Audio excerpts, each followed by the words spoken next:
हे गाईज, होळीच्या तुम्हा सर्वांना खूप शुभेच्छा. आणि आपण आज बनवणार आहोत होळी स्पेशल थंडाई प्रीमिक्स आणि थंडाई कशी बनवायची त्याची रेसिपी. तर आपण थंडाईचं पावडरसुद्धा पाहणार आहोत. इन्स्टंट थंडाई आहे. चला तर रेसिपीकडे वळूया. तर मी इथे प्रीमिक्ससाठी लागणारं सर्व साहित्य प्लेटमध्ये काढून घेतलेलं आहे. इथे आहे काजू, बदाम आहेत, रोज पेटल्स आहे, ड्राईड केलेल्या आहेत त्या, खसखस आहे, बडीसोप आहे आणि इलायची आणि 7 ते 8 आहेत आपले काळी मिरी. तर सर्वात आधी काय करायचं ना, असा एक पॅन घ्यायचा आहे आणि पॅनला फुल गॅसवर छान असं 2 मिनिट तापून घ्यायचं आहे.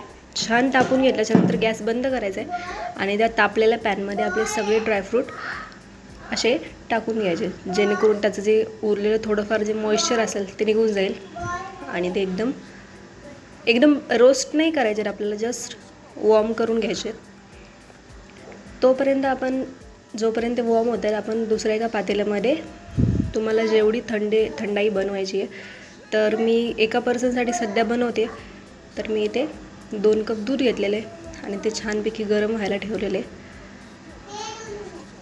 तर ते थोडंसं दूध असं गरम आटवून घ्यायचं आहे आपल्याला. तर इकडे मी दूध छान असं आटवण्यासाठी ठेवलेलं आहे.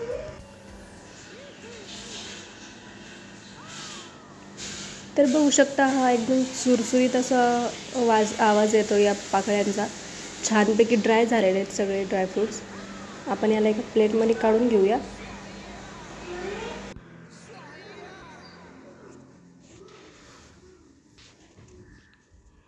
आता हे बऱ्यापैकी थंड झालेलं आहे. आपण आता काय करूया, एक मिक्सरचं भांडं घ्यायचं आहे, त्यामध्ये याला पूर्ण ड्रायफ्रूट्स आपले टाकून घ्यायचे आणि याला एकदम जाडसर असं जाडं भरडस मिक्सरच्या भांड्यातून वाटून घ्यायचे आपल्याला. एकदम बारीक पावडरसारखी पेस्ट नाही करायची, थोडंसं जाडसर राहू द्यायचं. हे बघा, अशी कन्सिस्टन्सी साधारणतः असली पाहिजे. तर सर्वात आधी ही पहिली पद्धत आहे. तर असं दूध उकळून त्यामध्ये आपण हे पावडर टाकून थोडीशी साखर टाकायची आता आणि त्याला छानपैकी ढवळून घ्यायचे.